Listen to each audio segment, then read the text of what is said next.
Do you realize when your judge doesn't hold your ex accountable for violating a court order? That's one of the red flags that they're working together and that the judge sold him custody or her and that they're working together.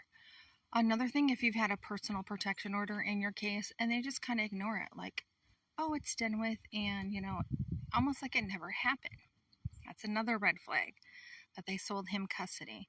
So when they torture you to keep all eyes off from them for the illegal stuff that they've done, what they're doing is they're trying to make you look bad. So he can only do anything good. You're doing everything bad every time you come in. It's like, oh, you did this.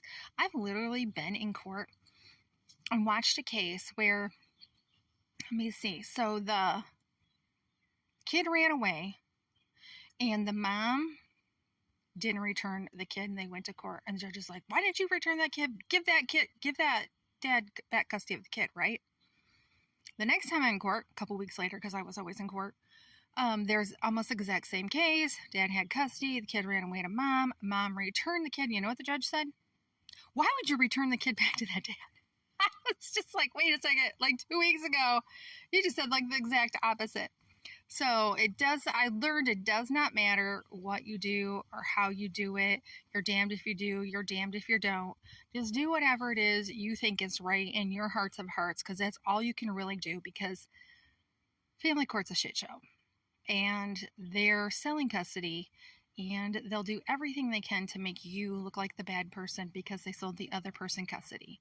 They won't hold them accountable for anything, and they're part of his abuse that they're allowing to continue is part of the torture.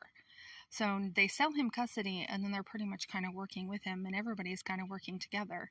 So one of the things I think is, if you ignore the attorney says, oh, don't bring up the domestic violence when you bring it up, or you get a personal protection order, I think it's harder for them to sell custody. That's why your attorney tells you not to, bring that up in court. So what they have to do is they have to build a case, and they have to wear you down, and they have to make you look bad and make you look bad and make him look good or her look good, make the other parent look good. I one time actually had proof of something he had did, and all of a sudden, court's been canceled, we'll reschedule, never got rescheduled. You keep asking, when is this going to get rescheduled? Never gets rescheduled, because I actually had proof. So, yeah, those are ways that you can tell that they sold the other parent custody and that they're torturing you. So when I learned that custody was sold, so many things made sense. So many things came together. When I learned that they were torturing me, the rest of it was like, oh my gosh. I'm like, now I get it. Now I understand what they're doing. I understood the whole entire thing. And it's interesting because when I wrote my book on how to survive the family court torture, I didn't realize that I had done a lot of what was in the survival guide for military. I pulled up a military survival guide, and that's what I used to write it.